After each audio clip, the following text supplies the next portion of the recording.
Hello friends, मैं Siddhkant Singh working as a chief manager in public sector bank.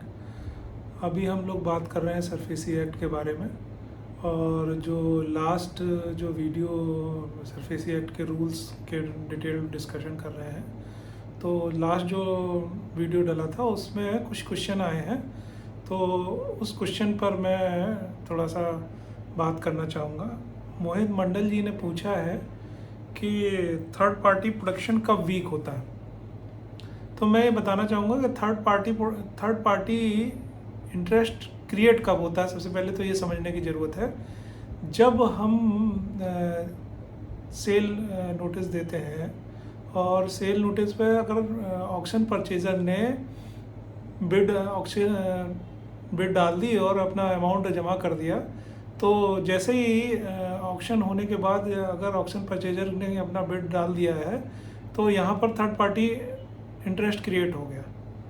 मतलब sale notice लगाने के बाद ऑक्शन के टाइम पे अगर किसी ऑक्शन परचेजर ने सक्सेसफुली बिड क्वालिफाई किया है, तो थर्ड पार्टी इंटरेस्ट क्रिएट हो गया। अब रही बात थर्ड पार्टी इंटरेस्ट कब वीक होता है, तो आप ये समझिए कि सरफेसी एक्ट अपने में बहुत ही स्ट्रॉन्ग एक्ट है, लेकिन इसके जो रूल्स हैं, जो इसके प्रोसीजर हैं, वो मेटिकुलसली फॉलो करना पड़ेगा। अगर कहीं भी कोई भी लैप्सेस हैं तो हमारा सारा रिकवरी एक्शन, बैंक कोई भी रिकवरी एक्शन लेती है और सारा recovery action null and wide हो जाता है जब ये बरोबर अपील में डीआरटी में जाता है। और डीआरटी में पूरे बैंक के रिकवरी एक्शन का स्टेप बाय स्टेप उसकी एनालिसिस होती है। वकील जो का अपोनेंट वकील होता है वो पूरे एनालिसिस करता है, पूरा क्लेम करता है कि बैंक ने कोई भी एक्शन सही से नहीं लिया है।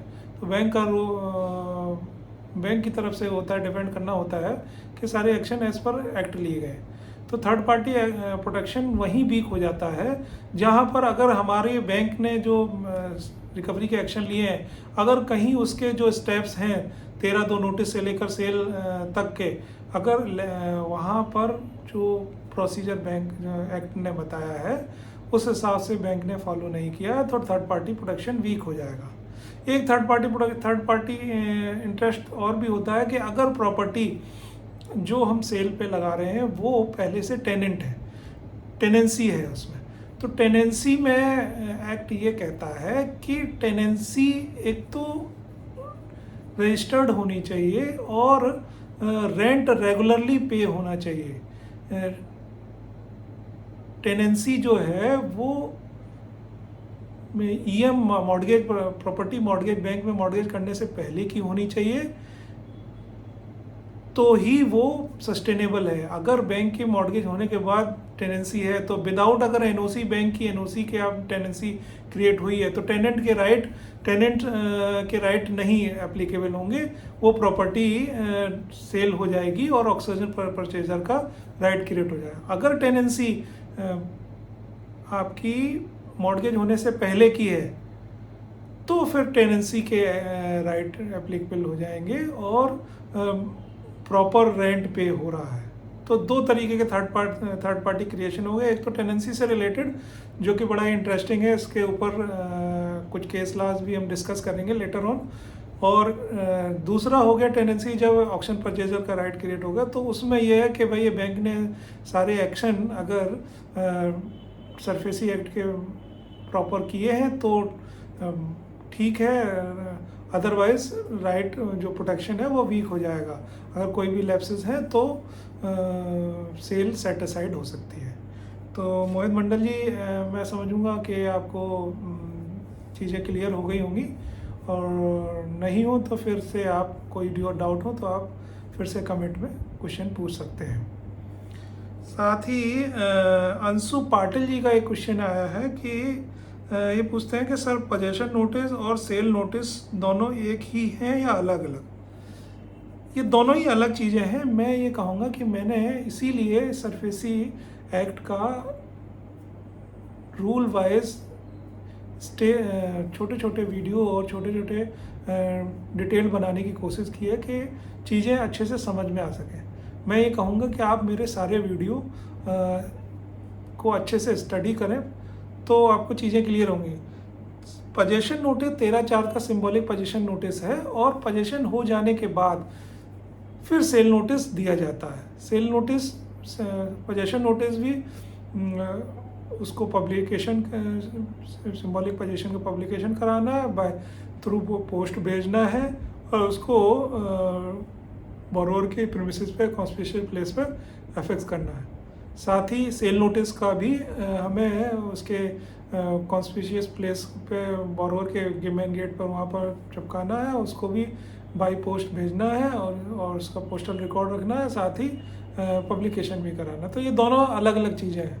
तो अंशु पाटिल जी, मैं कहूँगा कि आप सारे वीडियो एक बार फिर से गो थ्रू हों तो चीज़ें क्लियर होंगी।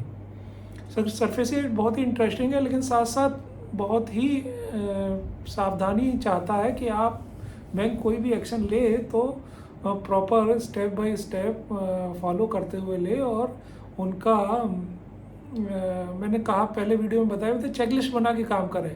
क्योंकि जब डीआरटी में अपील होती है तो हमारे पास पूरे स्टेप वाइज सारा रिकॉर्ड होना चाहिए, और जिससे कि हम प्रॉपर उसको डिफेंड कर सकें। तो ये तो अंशु पाटिल जी। बाकी मल्लिका नारायण जी का क्वेश्चन आया है कि रूल 8.1 में पोजीशन नोटिस दिया गया है, तो ये आपका 13/4 का नोटिस है और इसमें सिंबॉलिक पोजीशन का नोटिस है, तो वही है। उससे रिलेटेड रूल 8.1 को मैंने अपने एक वीडियो में समझाया भी है, उसको आप समझ लें। और इसके अलावा अगर और भी कोई जानकारी चाहें तो आप कमेंट में क्वेश्चन कर सकते हैं। तो ये तो हो गए क्वेश्चंस की बात। अब हम आज जो रूल डिस्कस करेंगे वो रूल 9.9 और रूल 9.10 करेंगे। तो ये रूल 9.9 जो कहता है, the authorized officer shall deliver the property to the purchaser free from encumbrances known to the secured creditor on deposit of money as defined specified in sub rule 7 ये generally बात करता है कि भाई जब ऑक्शन परचेजर पूरा पैसा जमा कर देगा तो वो ऑथराइज्ड ऑफिसर प्रॉपर्टी को हैंड ओवर करेगा, डिलीवर करेगा फ्री फ्रॉम इनकम्बरेंसेस। ये रूल 9.9 कहता है। रूल 9.10 की बात करते हैं। इसकी लैंग्वेज इस तरीके से है, the certificate of sale issued under sub rule 6 shall specifically mention that whether the purchaser has purchased the immovable secured asset free from any encumbrance known to the secured creditor। Sale certificate of sale जो rule 9.6 में issue करेंगे तो उसमें ये authorise officer को ensure करना है कि उसमें मेंशन करना है कि वो फ्री फ्रॉम इनकम्बरेंसेस है कि नहीं, और इनकम्बरेंसेस है तो उसको उसमें बताना है। इस बारे में कहता है known to the authorize officer और बैंक। तो इसमें मैंने लास्ट के वीडियो में एक बार बताया भी था कि बैंक की जो नॉलेज में है वो हमें डिस्क्लोज़ करना होता है, और बेटर प्रैक्टिस ये होती है कि एक बार ऑक्शन लगाने से पहले एक बार हम जो